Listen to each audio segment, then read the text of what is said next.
Assalamualaikum warahmatullahi wabarakatuh. Halo semua, pada kesempatan kali ini kita akan membahas tentang materi toleransi antar umat beragama. Di dalam materi toleransi antar umat beragama, terdapat beberapa subbab, di antaranya yang pertama, agama Islam merupakan rahmat bagi seluruh alam. Yang kedua, uhuwah Islamiyah dan uhuwah Insaniyah. Yang ketiga, kebersamaan umat beragama dalam kehidupan sosial. Agama Islam merupakan rahmat bagi seluruh alam. Secara bahasa, kata Islam berasal dari kata salama atau salima, yang berarti damai, keamanan, kenyamanan, dan perlindungan. Islam adalah agama rahmatan lil alamin sebagai bentuk rahmat dan rasa kasih sayang Allah Subhanahu wa Ta'ala, karunia dan nikmat yang diberikan kepada makhluknya di seluruh alam semesta. Di dalamnya menjunjung tinggi hak-hak asasi manusia, menjaga hak binatang dan tumbuh-tumbuhan. Memahami Islam rahmatan lil alamin sebagai konsep dasar dalam agama Islam akan memunculkan kembali keindahan Islam yang sudah lama meredup. Rahmat ini adalah milik Allah dan diturunkan melalui Islam untuk dinikmati secara bersama-sama. Nabi Muhammad diutus ke dunia ini adalah untuk menjadi rahmat bagi alam. Dalam diri Nabi, Allah sudah ciptakan rahmat, bukan bagi umat muslim semata, melainkan juga bagi non-muslim. Pada saat penciptaan alam semesta, Allah menciptakan rahmat itu 100. Tapi yang ada dan ditinggalkan di bumi hanya satu, yaitu rahmatan wahidatan, untuk dinikmati bersama-sama oleh semua makhluk hidup. Dengan rahmat yang satu tadi, sebagaimana disampaikan dalam hadis, lembutlah hati seorang ibu. Harimau tidak akan makan anaknya. Ini juga rahmat dari Allah. Pada saat hari kiamat, maka 99 lagi rahmat yang sudah Allah ciptakan akan dikumpulkan lagi. Jangan sampai rahmat yang 99 yang disimpan oleh Allah di hari kiamat tidak satupun diberikan kepada kita umat Islam. Islam rahmatan lil alamin seharusnya mampu diaplikasikan oleh penganut agama Islam itu sendiri, yang membawa rahmat dan kesejahteraan bagi seluruh alam semesta, termasuk di dalamnya hewan, tumbuhan, dan sesama manusia. Pernyataan ini sendiri banyak terkandung di dalam Al-Quran, salah satunya pada surat Al-Anbiya ayat 107. أعوذ بالله من الشيطان الرجيم بسم الله الرحمن الرحيم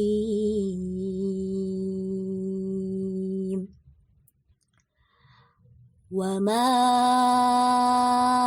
أرسلناك إلا رحمة للعالمين, yang artinya, dan kami tidak mengutus engkau Muhammad melainkan untuk menjadi rahmat bagi seluruh alam.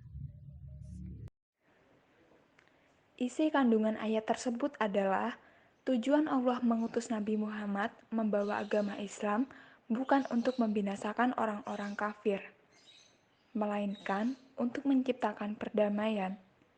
Dan kami tidak mengutus engkau Muhammad, melainkan untuk menjadi rahmat bagi seluruh alam semesta. Perlindungan, kedamaian, dan kasih sayang yang lahir dari ajaran dan pengamalan Islam yang baik dan benar. Selain itu, Nabi Muhammad SAW menyempurnakan ajaran yang disampaikan oleh kitab-kitab sebelumnya melalui kitab suci Al-Quran. Untuk menciptakan kesejahteraan dalam kehidupan, maka di antara makhluk hidup harus saling menghargai dan tidak boleh bersikap sewenang-wenang. Meskipun makhluk hidup seperti hewan dan tumbuhan tidak dapat berbicara, sebagai manusia yang diberikan akal, pikiran, seharusnya memikirkan kelangsungan hidup makhluk lainnya. Sebagai contoh, menyakiti hewan dan menebang pohon sembarangan. Kehidupan yang bisa berdampingan akan menciptakan kesejahteraan bagi makhluk hidup itu sendiri, dan khususnya pada alam semesta. Justru sebaliknya, jika manusia tidak menjaga kesejahteraan dan keselarasan hidup akan menimbulkan dampak pada manusia itu sendiri. Uhwah Islamiyah dan Uhwah Insaniyah. Uhwah pada mulanya berasal dari bahasa Arab aho, wuho, yang berarti saudara, dan watuho sebagai bentuk masdarnya yang berarti persaudaraan. Uhwah berasal dari kata dasar ahun yang berarti saudara. Kata ahun ini dapat berarti saudara kandung atau seketurunan atau dapat juga berarti kawan. Jadi, uhwah bisa diartikan persaudaraan. Secara etimologi juga disebutkan bahwa kata uhwah berasal dari kata ahun. Berarti dua orang yang kelahirannya sama dari dua sisi, ayah ataupun ibu, atau salah satu di antara keduanya, atau karena penyusuan. Kadang kata ini juga dipergunakan bagi dua orang yang sama ras, agama, karakter, pergaulan, atau dalam kecintaan dan lain sebagainya. Uhwah yang biasa diartikan sebagai persaudaraan berasal dari akar kata yang pada mulanya berarti memperhatikan. Makna asal kata ini memberikan kesan bahwa persaudaraan mengharuskan adanya perhatian semua pihak yang bersaudara. Berikutnya, kita akan memperdalam tentang uhwah Islamiyah dan uhwah Insaniyah.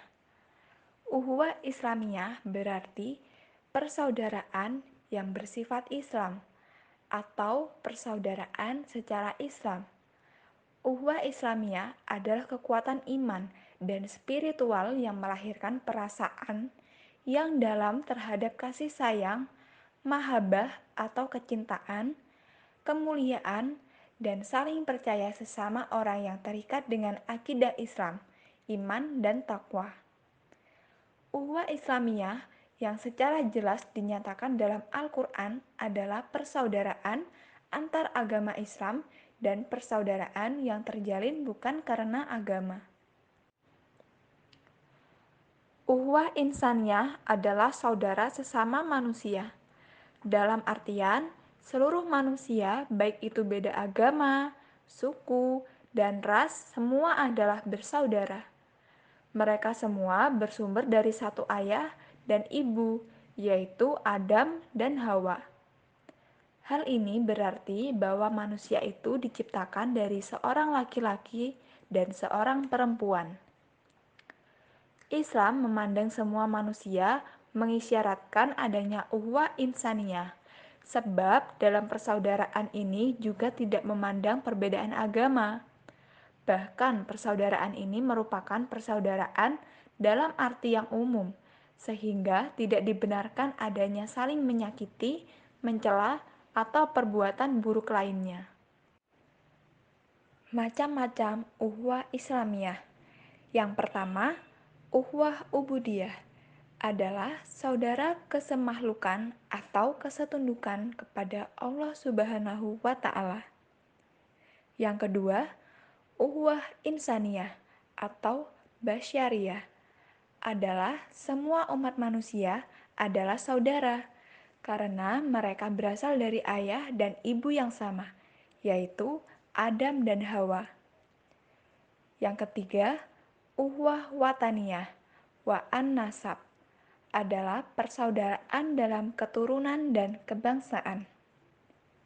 Yang keempat, uhwah fi din al-Islam adalah persaudaraan sesama umat muslim. Subbab 3. Kebersamaan umat beragama dalam kehidupan sosial. Agama sebagai sistem keyakinan dapat menjadi bagian dan inti dari sistem-sistem nilai yang ada dalam kebudayaan dari masyarakat yang bersangkutan dan menjadi pendorong atau penggerak serta pengontrol tindakan para anggota masyarakat tersebut untuk tetap berjalan sesuai dengan nilai-nilai kebudayaan peranata sosial masyarakat yang bersangkutan. Maka, nilai peranata sosial itu terwujud sebagai simbol suci dan maknanya bersumber pada ajaran-ajaran agamanya yang menjadi kerangka acuannya.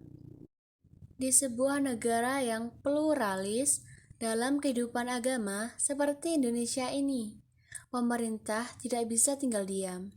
Ikut sertanya pemerintah dalam urusan agama didukung oleh 3 macam motif.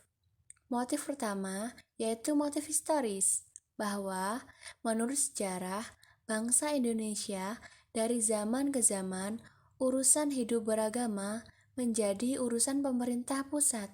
Motif kedua, ikut sertanya pemerintah dalam urusan agama dalam bentuk lembaga kenegaraan dimaksud juga untuk memenuhi keinginan golongan Islam yang merupakan mayoritas, dan menurut keyakinan golongan ini, agama tidak bisa dipisahkan dari negara. Motif ketiga yaitu motif politik. Pemerintah mempunyai jaminan yang kuat bahwa dengan ikut sertanya dalam masalah ini akan dapat diciptakan kerukunan dan keamanan nasional yang merupakan syarat mutlak untuk keberhasilan pembangunan bangsa dan negara. Kerukunan antar umat beragama dan perilaku sosial. Hadirnya 5 agama besar di dunia memperlihatkan pada dunia akan adanya suatu dinamika keagamaan yang diwujudkan dengan sikap keberagaman. Namun, di zaman modern ini telah terjadi hal-hal yang akan menjauhkan manusia dari agama secara lebih jauh lagi, yang lebih menonjol dalam segi penghidupan yang semua orang dapat melihatnya dengan mata telanjang, baik dalam lingkungan kelompok maupun dalam lingkungan bangsa dan beragama. Setiap bangsa yang beragama akan memberikan kemerdekaan tiap agama untuk berkembang, sehingga akan terwujud kerukunan beragama antar umat beragama. Peran serta umat beragama dalam pembangunan inilah yang dapat mempengaruhi nilai positif untuk memperkokoh sikap dan perilaku manusia serta kepribadian yang luhur. Muslim diajarkan untuk bersikap toleransi, berbuat baik, dan berlaku adil terhadap orang yang berada di luar Islam, selama tidak memerangi kaum Muslim. Adapun ayat-ayat yang menerangkan tentang kebebasan beragama dan kerukunan antar umat beragama antara lain adalah: Yang pertama, terdapat di dalam surah Yunus ayat 99 yang berbunyi, A'udzu billahi minasy syaithanir rajim. Bismillahirrahmanirrahim. Walau syaa rabbuka la'amana man fil ardi kulluhum jami'a afa'anta tukrihun nasa hatta yakunu mu'minin, yang artinya, dan jika Tuhanmu menghendaki, tentulah beriman semua orang di bumi seluruhnya. Tetapi Apakah kamu hendak memaksa manusia agar mereka menjadi orang-orang yang beriman? Firman Allah yang kedua, yang menerangkan tentang kebebasan beragama dan kerukunan antar umat beragama, yakni terdapat di dalam surah Al-Kafirun ayat 1 sampai dengan ayat 6, yang berbunyi, A'udzu billahi minasy syaithanir rajim. Bismillahirrahmanirrahim. Qul ya ayyuhal kafirun la a'budu ma ta'budun wala antum abiduna ma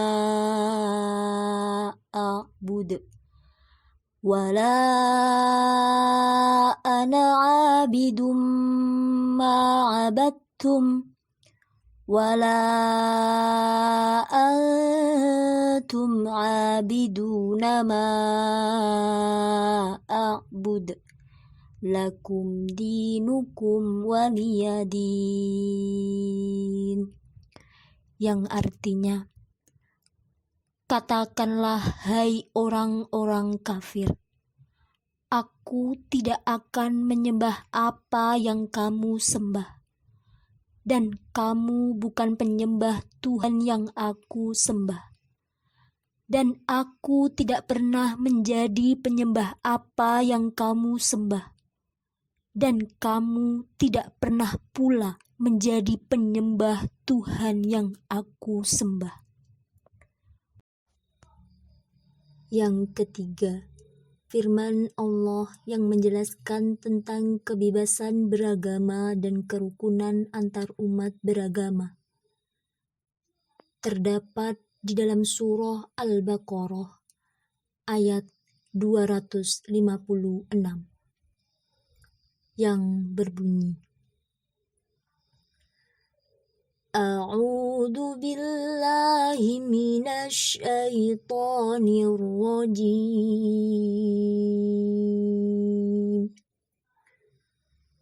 Bismillahirrahmanirrahim. La ikraha fid din. Qad tabayyana rusydu minal ghayy. Faman yakfur bit-taghuti wa yu'min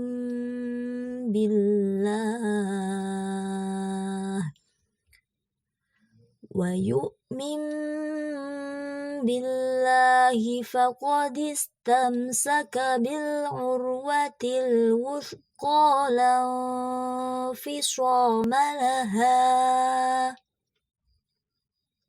Wallahu sami'un alim.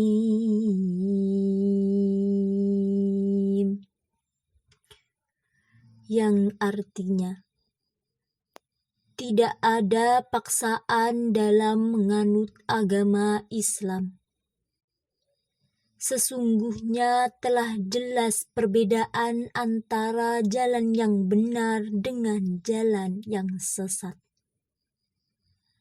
Barang siapa ingkar kepada tagut dan beriman kepada Allah, maka sungguh dia telah berpegang teguh pada tali yang sangat kuat yang tidak akan putus. Allah Maha mendengar, Maha mengetahui. Kerukunan sebagai tugas setiap agama. Kerukunan sendiri belum merupakan nilai terakhir, tetapi baru merupakan suatu sarana yang harus ada sebagai condition sine qua non untuk mencapai sebuah tujuan lebih jauh, yaitu situasi aman dan damai. Situasi ini amat dibutuhkan semua pihak dalam masyarakat untuk memungkinkan penciptaan nilai-nilai spiritual dan material yang sama-sama dibutuhkan untuk mencapai tingkat kehidupan yang lebih tinggi. Di seluruh dunia, kini telah tumbuh suatu kesadaran yang semakin mendalam bahwa manusia-manusia dari tradisi keagamaan yang berbeda harus bertemu dalam kerukunan dan persaudaraan daripada dalam permusuhan. Sekarang ini, kita hidup dalam zaman di mana kerukunan tidak dapat dielakkan. Pertama, kita tidak hidup dalam masyarakat tertutup yang dihuni satu golongan pemeluk agama yang sama, tetapi dalam masyarakat modern, di mana komunikasi dan hidup bersama dengan golongan beragama lain tidak dapat ditolak demi kelestarian dan kemajuan masyarakat itu sendiri. Dengan kata lain, kita hidup dalam masyarakat plural, baik kepercayaan maupun kebudayaan. Perilaku sosial. Pada dasarnya, perilaku sosial dapat kita sadari pada penyelewengan norma-norma sosial dan peraturan yang berlaku mendatangkan malapetaka dan kesusahan yang pada waktunya melemahkan fungsi masyarakat. Seperti kenakalan remaja, pembunuhan dari kualitas yang biasa hingga sadis, dan peperangan antar bangsa dengan alat-alat penghancuran yang mengerikan. Berdasarkan kesadaran umum yang benar-benar ada, semua pemeluk agama yang didukung oleh tindakan yang diambil instansi keagamaan dari zaman ke zaman terhadap penyelewengan-penyelewengan kaidah susila yang mengganggu kesejahteraan umum. Antara lain, yang pertama, agama atau instansi agama mempunyai fungsi pengawasan sosial atau social control. Agama merasa ikut bertanggung jawab atas adanya norma-norma susila yang baik yang diberlakukan atas masyarakat manusia pada umumnya. Yang kedua, agama atau instansi agama mempunyai fungsi profetis atau kenabian atau fungsi kritis. Bentuk pengawasan sosial agama terhadap masyarakat dalam dimensi yang tajam dapat dinamakan fungsi profetis atau kenabian atau fungsi kritis. Kekhususan dari fungsi profetis ini terletak pada sasaran dan caranya. Sekian pemaparan materi mengenai toleransi antar umat beragama dari kami.